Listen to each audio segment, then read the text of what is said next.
Hey guys, welcome back to my channel. Today I'm going to be telling you the story about the killer twins, Taz and Jazz. But before we get into that video, please don't forget to give this video a thumbs up if you like it. Don't forget to subscribe to my channel so that way you'll become a part of my little crew. Don't forget to ring the bell next to the subscribe button. That way you guys will get notified of every single video. And leave me some comments down below of what you guys think about the story. I love reading your comments and I love speaking to you guys through those comments. But anyway, let's get into this video. So on January 13, 2012, Jasmaya and Tasmaya, 16-year-old twins, flagged down a police officer. They told the police officer that they came home from school and they found their mother in the bathtub dead. They said that there were drag marks of blood all over the floor, starting from the living room through the bedrooms and into the mother's bathroom. And that she was in the bathtub submerged in water and just dead. One of the twins even said she touched her mother because she was so sad. Police said that these girls were distraught and crying and screaming, and of course their mother was dead, so who wouldn't be? Police took them to the station to ask them questions about how what happened and stuff like that, and the girls were very, very upset. They were crying, they were praying in there, they were begging for their mother or their grandmother. It was really very sad. Oh, my grandma. Oh, my mama. Comforting each other and even sharing a kiss. You walked in and what happened? To the kitchen and put myself down. And I seen the blood all in there on the floor. And I went in there and I seen her and I touched her. So the mother's name was Jarmika. I hope I'm saying that right. Her name was Jarmika Yvonne Whitehead, and everyone called her Nikki. I don't know why they called her Nikki, because I don't think it goes with her name, but that was her name.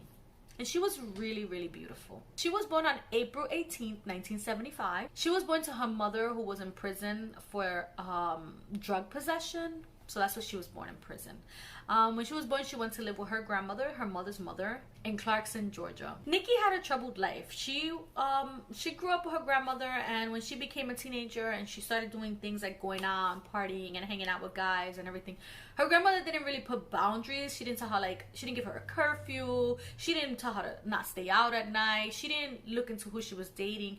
She basically did whatever she pleased. She was never disciplined or anything. When she was 17 years old, she ended up getting pregnant by a married man who already had a family and lived in Canada. She ended up giving birth to twin girls. She named the girls Jasmia and Tasmia Whitehead, and she called them Taz and Jazz. The girls were really raised by the grandmother because the mother was she was young. She was 17 years old and she was still in, the 17-year-old mind, and she didn't really deal with the kids that much. The grandmother basically raised the girl. But when the girls were 13 years old, Nikki started going to court to get custody of her daughters. In the year 2000, Nikki was 25 years old and she met a man. He was 55 years old and his name was Robert Head. And not before long, she moved into his house in Conyers, Georgia. When she got custody of the girls, she ended up moving to his house with her girls. And she was really happy. She was excited. She wanted to give her girls the life that she didn't have. She wanted to set boundaries and rules. She wanted them to grow up with a better life than she had, which is typically what all mothers want. So Taz and Jazz were both honor students, straight A students. They were both Girl Scouts, and the mother put them in dance and singing, music. Kept them really pretty because she was a hairstylist, so they always had their hair done. They always looked really nice. The girls also wanted to go to Harvard when they graduated high school. But as soon as the girls started high school, things started changing. They didn't want to go to school that much anymore. They didn't want their mother to tell them no. They didn't like the boundaries the mother set for them. They didn't want her to tell them they couldn't stay out all night or they couldn't go out with older boys. It was difficult for them to start hearing and accepting, the word no. As Nikki became more stern, that's just something that they couldn't get used to. There was one time where the mother told Taz that she couldn't go out with a 17-year-old boy because she was only 13 years old, and she took away her phone. Once she did that, all hell started breaking loose. One night, Nikki woke up and she found Jazz missing from her house. She was so afraid. She could only imagine the worst had happened to her daughter. So she called the police, and she told the police that her daughter was missing, that she woke up in the night and her daughter was no longer there. So when the police got there and everything, Finally, Jas showed up, and it just turned out that Jas was with the boyfriend that she wasn't allowed to be with, and her mother was really, really upset. When the cops got there, the girls told the cops that they didn't want to live with their mother. They wanted to go live with their grandmother. The officer said that when she spoke to the girls, she spoke to them in their bedroom, and she said that she looked at the girls' closet and that she couldn't help to notice that the girls' closet was full of name brand beautiful clothes, expensive clothes, and that they had beautiful shoes. I talked with the girls at great length, trying to figure out what was going on. I actually went in the bedroom with the girls. They had a closet full of beautiful name brand clothes, beautiful shoes. Their hair was immaculate. I mean, these girls really had a good home. Nikki told the police officer that the girls just wanted to get their way, that they didn't want to follow the rules and they didn't want to listen to her, what she had to say, and that's why they wanted to go live with their grandmother. Police came to the agreement with the girls that the girls would go into their bedroom and they were gonna just wait until everything cooled down before they came out and speak to the mother. And that was fine. The girls went in the room, the mom said it was fine, and the police officer left. But the police officer didn't go far before she started hearing screaming coming from the house. When she went back to the house, she saw Nikki running outside with no shoes and her cordless phone in her hand. Nikki had scratches all over her chest and neck. She told the cops that as soon as the police left, the girls came out and jumped her. They beat her up and scratched her up and were yelling at her. But when the police officer went to the girls and asked them what was going on, the girls said that as soon as the police left, that the mother went in the room and started yelling at them and beating them. Police officers believed Nikki more because she had all those bruises and scratches on her, so they arrested the girls on battery charges. After this, the girls ended up going back to the grandmother to live with her because things were so hectic, and they ended up going back and forth to court for years. After this, the court ordered the girls and Nikki to both go to counseling together while the girls lived at the grandmother's house.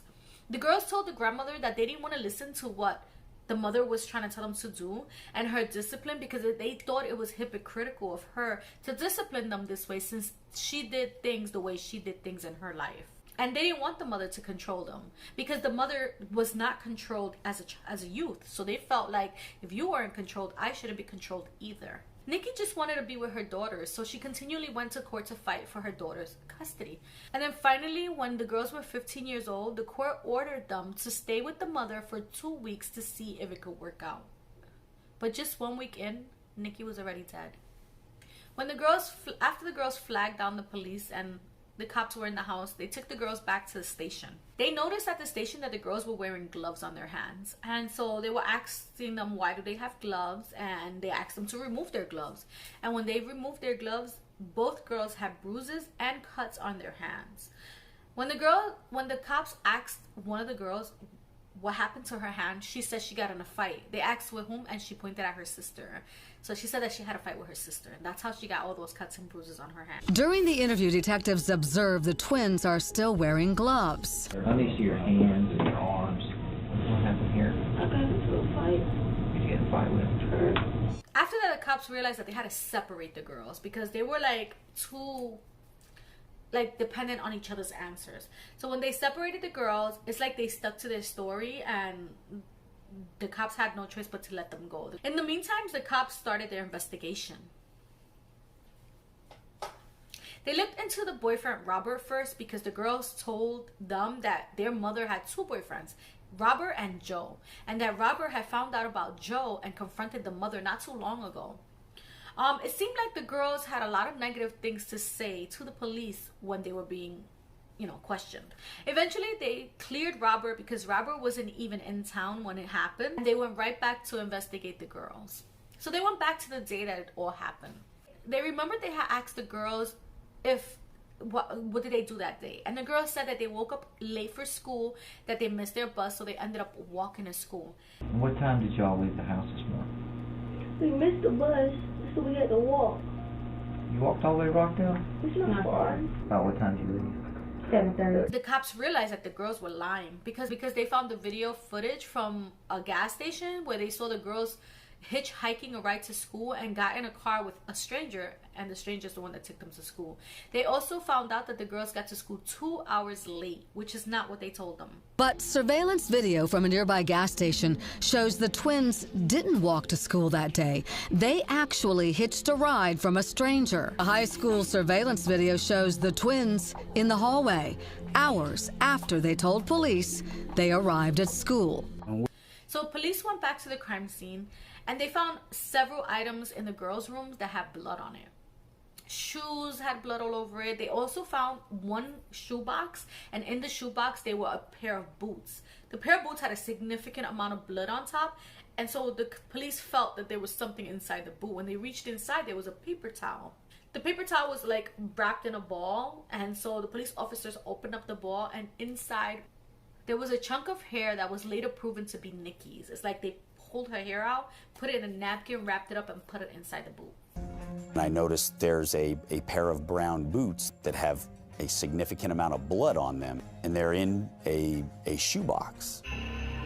I found a clump of hair, which normally a clump of hair is insignificant in a female's house simply because there's hair everywhere. But when that clump of hair has been pulled out of somebody's head and then has been wrapped in a napkin and stuffed into the toe of a shoe, you begin to realize that the twins were not telling us anything that was true. The cops also realized that the whole house smelled like bleach, like if somebody tried to clean up and was not successful. Sinks were completely clean and wiped. We found shoes in their back of their closet that had blood on it. They also spoke to one of her friends who worked with her in the hair salon, and this lady told them that Nikki told her that if she ever got killed, it was her girls who did it. When the autopsy came back, it showed that Nikki was stabbed 80 times. She had stabs on top of stabs. She had also been beaten on her head with a vase that they later found in the house. They also found one of the girls' hairs in between Nikki's teeth. And they said that they assumed that it was from the girls grabbing Nikki from the neck, from the back, that she bit one of them and the arm hair ended up in her teeth. Her cause of death was a nearly severed spinal cord. On the last day of school, right before summer break, police had enough probable cause to go and arrest the girls. They went and arrested Taz at her great-grandmother's house. And they arrested Jas in school. The sweet, innocent girls who cried for their mom and grandma were no longer sweet and innocent when they got into the police car. I'm not going down for something I did not do. Please find a murder weapon and then get a real person. For real. What the you waiting for? They having coffee and donuts and having a good jolly old time. When the girls saw that there was no way out, that there was so much proof against them, and that they were definitely going to go to prison for murder, they decided to make a deal with the district attorney, and they pleaded guilty to voluntary manslaughter. It wasn't like it was a fight on the street. It was more of a fight till somebody died. A fight with their mother after waking up late for school. She just started waving the pot around and things like that or whatever. And so I guess she trying to hit us with the pot. You know, she just threatening us and everything. The girls say they got the pot away from her, but it was the start of an all-out brawl. Your mom's yelling? We all yelled. Everybody's yelling. We mad. I had took the pot from her. This one she had grabbed, like kind of turned like you said, get back. But she didn't keep the knife in her hand. My mom is winning that battle with the knife or whatever, so I picked up the pot and I hit her with the pot. Jas breaks this red vase over her mother's head. It was the first sign of blood, and her mother fought back. She bit me in the chest. Like I said, I'm not that big, so when she bit me, she latched on to me, and I'm trying to get her off of me because it hurts. I'm trying to punch her, I guess, and I think Dad stabbed her. After more fighting, Jas says at some point she begins to choke her mother with this ribboned medallion she won as a child. Her mother delivers a swift backhand blow, catching her by surprise. So I was stunned. I think I picked up a knife and I stabbed her. They wasn't cuts like they were deep because I couldn't bring myself to do that. After all the biting, punching, screaming, and stabbing, the twins drag their mother into the bathtub. Neither really explain why. You had about hands? Yeah, I think I had like I was at the top. And Jas had her feet. Yeah, she was heavy. And what did y'all do? They put her in the tub. But Nikki Whitehead was still alive. In fact, she was talking to the twins. What's she saying? She hated us. She hated us. And No, I guess like the same thing. We're going to jail, going to jail. But what are you saying to her? I'm sorry. I told her I was sorry. Minutes later, they would watch their mother die. She went under a couple times and that was it. When that was it, let me use your words, when that was it, what'd you and your sister do? I guess we was shocked. I mean, we didn't really believe, I guess, what we did. We cried. We cried for a long time. Then they would attempt to clean up, go to school, and begin their lies to police. We just started planning how we was going to cover it up, I guess. The girls admit that when they returned, they expected the police would be there, and their mother would not. The sight of what they had done was overwhelming. I really wished it didn't happen like that. I wish I could have saw something else to do. I wish I did. Sorry. It was just confusion. It was like turmoil. It's just like it never stopped. The girls wish they'd called police during the fight rather than hours after the murder, been truthful, and wish they still had a mother. I'm sorry, I miss her. But it was not what Linda and all of them tried to make it seem. I didn't hate her. I didn't hate her either. It just was built up. I don't know, I guess heat of the moment and just built up anger between all three of us. In court, the girls were charged with voluntary manslaughter, and the identical twins got identical sentences. They both received 30 years in prison. The girls are currently serving their sentence at the Georgia Department of Corrections. While the girls are in prison, Jas graduated high school, served as her class valedictorian, and her grandmother, her great-grandmother, her mother's grandmother, is still by her side. She still visits them. She was there when her granddaughter graduated, and she still is always there for them. She loves them.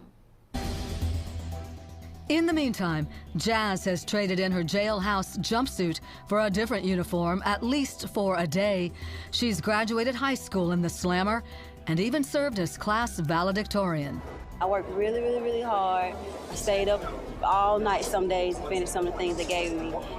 And despite Jas and Tas admitting to slaughtering their own mother, Nikki's own grandmother, the girl's great-grandmother, Della Frazier, is unbelievably beaming with pride at the accomplishments Jas is making while behind bars. I am so proud of her. I feel so good about what she accomplished. And I always wanted to see this day come, that she graduated and moved on to things that she wants to do in life, because she is a very gifted girl, very.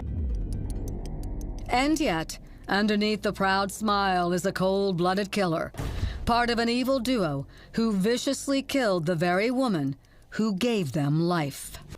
I don't know if, being that they were so young, I don't know if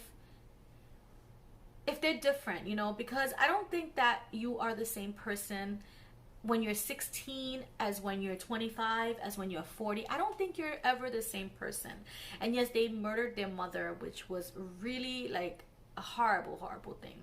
But at the same time, it's like they were little girls, you know, and I feel bad because the mother's gone. They have to live with this for the rest of their lives, as they should. And I don't know if someone like that can be rehabilitated and let out into the public with not having to worry that they're gonna hurt someone else. What do you guys think? Let me know in the comment section down below. But anyway, that's the end of this video. I hope you guys enjoyed it. If you did, don't forget to give me a thumbs up. Don't forget to subscribe if you haven't already so you can join my little crew. And don't forget to ring the little bell next to the subscribe button. That way you guys know every time I upload. I'll see you guys in my next video. Bye.